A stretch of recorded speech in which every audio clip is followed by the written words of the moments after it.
पराई बेटी।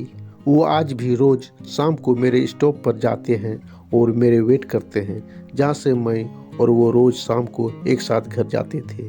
मेरी शादी अनूप के साथ बंगाली रीति रिवाज से हुई थी और मेरी ससुराल वाले ने मेरा मान रखते हुए मुझे अपने पसंद की ड्रेस पहनने की इजाज़त दे दी और मैं बहुत खुश थी ये सोचकर कि मेरे खास दिन पर मुझे अपने मन की करने का मौका मिला।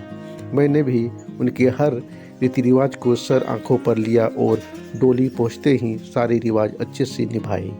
एक दिन मैं अपने मायके गई हुई थी, देखा कि पापा दिन ब दिन कमज़ोर होते जा रहे हैं, कुछ सोच में डूबे रहते हैं। तो मैंने माँ से पूछा और माँ ने कहा, पता नहीं, जब से शादी हुई है कुछ खोए से रहते हैं, शायद बहुत मुश्किल होता होगा अपने दिल के एक टुकड़े को ऐसे हाथों में सौंप देना जिनको वो अभी अच्छे से जानते भी नहीं थे। मैंने पापा के साथ शाम की चाय पी और जानने की कोशिश की आखिर बात क्या है, लेकिन कुछ समझ में नहीं आया। अब मेरे जाने का वक्त हो गया था और अनूप मुझे लेने को आ गया था। मैंने पापा से ऐसे हाथ छुड़ाया था जब उन्होंने फर्स्ट टाइम स्कूल ड्रॉप किया जाता था। मैंने पापा को कहा कि मैं जल्दी ही आऊँगी और मैं चली गई।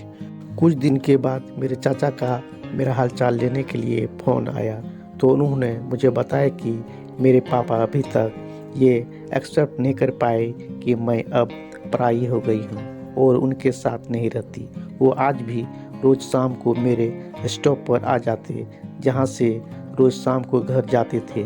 जब मेरी बस मुझे वहाँ उतारती थी, ये सुनते ही मुझे समझ आ गया कि वो ऐसा क्यों हो गए हैं। मैं अपनी आंखों से आंसू पोंछते हुए बालकनी में जाकर बारिश को देखने लगी और सोचने लगी कि भले ही बेटों को कह दिया जाए कि बहू के आने के बाद तुम पराये हो गए हो, लेकिन कड़वा सच यह है कि बेटी का तो शादी के बाद हकदार की बदल जाता है और उस बाप के पास रह जाती है बस यादें, कुछ खट्टी कुछ मीठी।